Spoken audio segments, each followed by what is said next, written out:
আসসালামু আলাইকুম। আশা করি সবাই অনেক ভালো আছেন। আমাদের লুমিনাসের অনলাইন প্ল্যাটফর্মে সবাইকে স্বাগতম। আমরা লুমিনাস থেকে অনলাইন প্ল্যাটফর্মে নিয়মিত ক্লাস নিয়ে যাচ্ছি এবং তারই ধারাবাহিকতায় আজকে আমরা অ্যাকাউন্টিং এর একটা টপিক নিয়ে পড়ব। আমরা সবাই জানি যে হিসাব বিজ্ঞানের মূল কাজটা কি। হিসাব বিজ্ঞানের মূল কাজটা হচ্ছে একটা ব্যবসায়ের যত লেনদেন রয়েছে সেটাকে সঠিকভাবে সুশৃঙ্খলভাবে লিপিবদ্ধ করা এবং প্রয়োজনীয় এই তথ্যসমূহকে আগ্রহী ব্যবহারকারীদের নিকট সরবরাহ করা। তার মানে আমরা একটা জিনিস যদি সুন্দর করে বোঝার চেষ্টা করি, আমার ব্যবসায় যত ধরনের লেনদেন হবে এই লেনদেনগুলোকে আমাকে শনাক্ত করতে হবে, সুন্দরভাবে লিপিবদ্ধ করতে হবে এবং যারা এই তথ্যগুলো জানতে আগ্রহী তাদেরকে সরবরাহ করতে হবে। তার মানে হিসাব বিজ্ঞানের মূল কথা হচ্ছে এটা। এবার আসি, যে কোনো কাজ করতে গেলে তার একটা ভিত্তি প্রয়োজন। তাহলে নিশ্চয়ই হিসাব নিকাশের একটা ভিত্তি আছে। আমরা সবাই জানি যে হিসাব নিকাশের দুইটা কমন ভিত্তি হচ্ছে, এক নগদান ভিত্তি আর দুই বকেয়া ভিত্তি। তাহলে আমরা আজকে একটু জানার চেষ্টা করব যে ভাই এই নগদান ভিত্তি বলতে কি বোঝায় আর বকেয়া ভিত্তি বলতে কি বোঝায়। তো তোমরা বুঝতেই পারতেছো, আমরা যদি বকেয়া ভিত্তি সম্পর্কে একটু পড়াশোনা করি অটোমেটিক নগদান ভিত্তি সম্পর্কে আমাদের একটা ভালো আইডিয়া চলে আসবে। এখন তোমাদের মনে প্রশ্ন আসতে পারে যে আমরা আসলে কেন এটা নিয়ে পড়াশোনা করব। সহজ প্রশ্নের উত্তর, এগুলো পরীক্ষায় আসে। আর দুই নম্বর বিষয়, আমাদের একটা জানার ইচ্ছা থাকে, সেই জানার ইচ্ছা নিজেকে সন্তুষ্ট করার জন্য আমরা শিখব। তাহলে আমরা প্রথমেই আসি যে বকেয়া ভিত্তি নিয়ে ঢাকা বিশ্ববিদ্যালয় কেমন প্রশ্ন করে একটু দেখি। আমার কোশ্চেন করতেছে কি, একটা কাপড়ের দোকানে নভেম্বরের 30 তারিখে 1 লক্ষ টাকার কাপড় বিক্রয় হয়।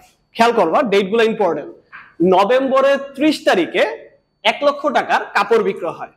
সংশ্লিষ্ট খদ্দেরকে ডিসেম্বরের 5 তারিখে বিবরণী পাঠানো হয়। তার মানে আমি যে কাপড় বিক্রি করছি তার জন্য একটা বিবরণী তাকে পাঠাইছি ডিসেম্বরের 5 তারিখ এবং ডিসেম্বর 10 তারিখে এই সংক্রান্ত একটা চেক গ্রহণ করা হয়। তার মানে আমি কাপড় বিক্রি করছি, বিল পাঠাইছি বা বিবরণী পাঠাইছি 5 তারিখ আর আমি চেক পাইছি 10 তারিখ। খেয়াল করো, অনেকগুলা ডেট আছে।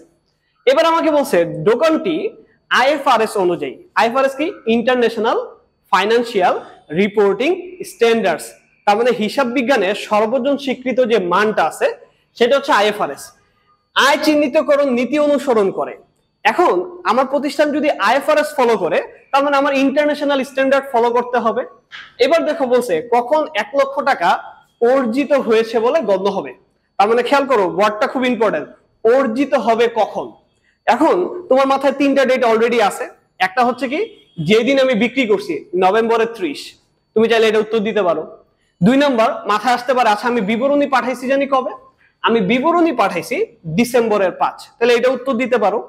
আরেকটা ফাইনালি, আচ্ছা আমি কবে চেক পাইছি বা টাকা পাইছি কবে, ডিসেম্বরের 10 তারিখ, তাহলে এটা উত্তর দিতে পারো। তাহলে দেখো মোটামুটি 3টা জায়গা শিওর হয়ে গেছি যে এই 3টার যে কোনো একটা উত্তর হবে। তাহলে এখন এই 3টার ভিতরে কোনটা উত্তর হবে এটা বোঝার জন্য আমাদেরকে ভিত্তি নিয়ে পড়াশোনা করা লাগবে। যেহেতু আইএফআরএস বলছে, আমরা আজকে থেকে মাথায় রাখবো আইএফআরএস অবশ্যই বকেয়া ভিত্তিকে অনুসরণ করে। তাহলে নগদান ভিত্তি উত্তর দেওয়ার কোনো সুযোগ নাই, উত্তর দিতে হবে বকেয়া ভিত্তি অনুসারে। তাহলে চলো বকেয়া ভিত্তি কি বলছে সেটা নিয়ে একটু কথা বলি।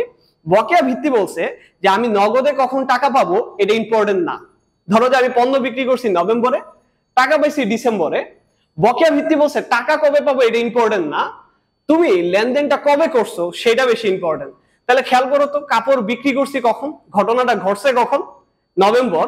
তার মানে বকেয়া ভিত্তি কবে, কখন ঘটনাটা ঘটছে বা কখন লেনদেন হয়েছে সেটার দিকে জোর দিবে বেশি। টাকা কখন পাবো, টাকা কখন দিব এটা ইম্পর্টেন্ট না। এবার দেখি তো তোমাদের যদি একটু বুদ্ধি থাকে তোমরা উত্তর করতে পারবা। তাহলে নগদান ভিত্তি কাকে ফলো করবে, নগদান ভিত্তি হচ্ছে নগদ টাকাকে ফলো করবে। তার মানে তুমি যদি ঘটনাকে ফোকাস করো উত্তর হবে বকেয়া ভিত্তি, আর যদি তুমি নগদ টাকাকে ফোকাস করো উত্তর হবে নগদান ভিত্তি। এবার বলো, আমরা এই জায়গায় মূলত লেনদেন যে ঘটছে ঘটনাকে ফলো করতেছি, কবে ঘটছে বলো তো? এই যে টাকা পাইছি, বিবরণী দিছি, সব কাহিনী ঘটছে। কেন ঘটছে? কারণ আমি কাপড় বিক্রি করছিলাম। কোন তারিখে কাপড় বিক্রি করছিলাম সবাই খেয়াল করো, নভেম্বর 30। তো আমি মোটামুটি আশা করি তোমরা সবাই এখন আমাকে উত্তরটা দিতে পারবা যে আমি উত্তরটা কি দিব। তার আগে বকেয়া ভিত্তির গুরুত্বপূর্ণ 2টা কথা আমরা একটু বলে নেই।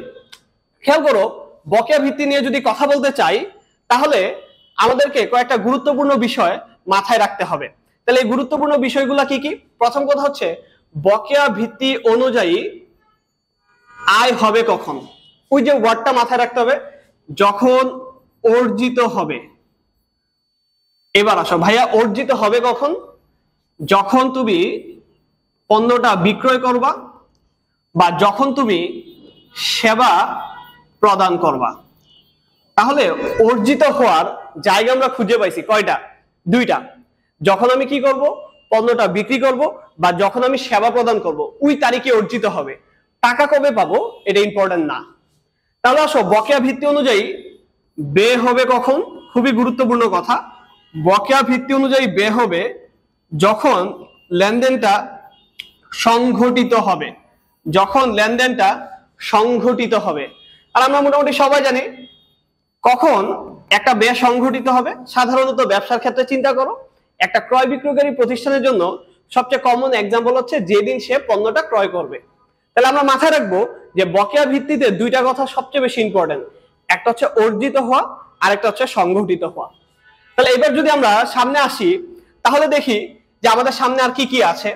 আমাদের সামনে যদি আমরা আগাই তাহলে দেখব আমাদের যে প্রশ্নের উত্তর, সেই প্রশ্নের উত্তরের কাছে যদি আমরা যাই তাহলে খেয়াল করব আমাদের এই প্রশ্নে মোটামুটি অনেক তথ্য দেওয়া ছিল এবং তারিখ দেওয়া ছিল ডিসেম্বর 5, নভেম্বর 30, ডিসেম্বর 10, ডিসেম্বর 1।